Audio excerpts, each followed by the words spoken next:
मित्रांनो, ह्या पालव्याप्रमाणेच ही पालव्या जशा झाडाच्या गळून पडल्यात वाळल्यानंतर सुकल्यानंतर, तर हे तुम्हाला बी माहिती आहे की झाडाला नवीन पालव्या फुटतात. तसंच आता 2025 गेले, आपण अपयशी झालो.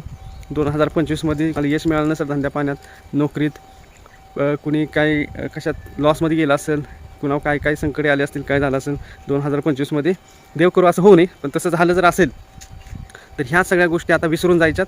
आता चालू होतं आहे 2026. तर 2026च्या तुम्हाला भरभरून शुभेच्छा.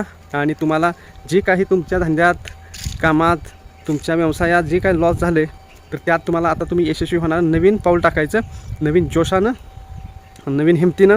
आणि 2026ला दिवस एखादा खराब गेला, संध्याकाळी आपण झोपतो, नवीन ज्यावेळी सूर्योदय होतो त्यावेळी नवीन जोशानं आपण जसं कामाला लागतो नवीन जोशानं, त्याचप्रमाणे आता नवीन वर्षाचं नवीन सुरुवात परत हिमतीनं चालू करा.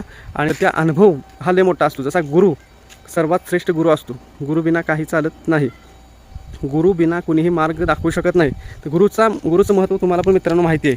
गुरुचं महत्त्व सर्वश्रेष्ठ आहे हे तुम्हाला माहिती आहे. तसाच हा अनुभव आपला गुरु आहे.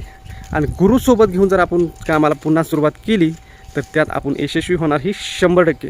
कारण अनुभव हा सगळ्यात मोठा गुरु आहे, हे लक्षात ठेवा. माझ्याकडून आपल्या सर्व यूट्यूब फॅमिलीला खूप खूप शुभेच्छा. आणि चॅनलवर नवीन असाल तर चॅनलला सबस्क्राईब करून नवीन मित्र नक्कीच जोडा. जय महाराष्ट्र.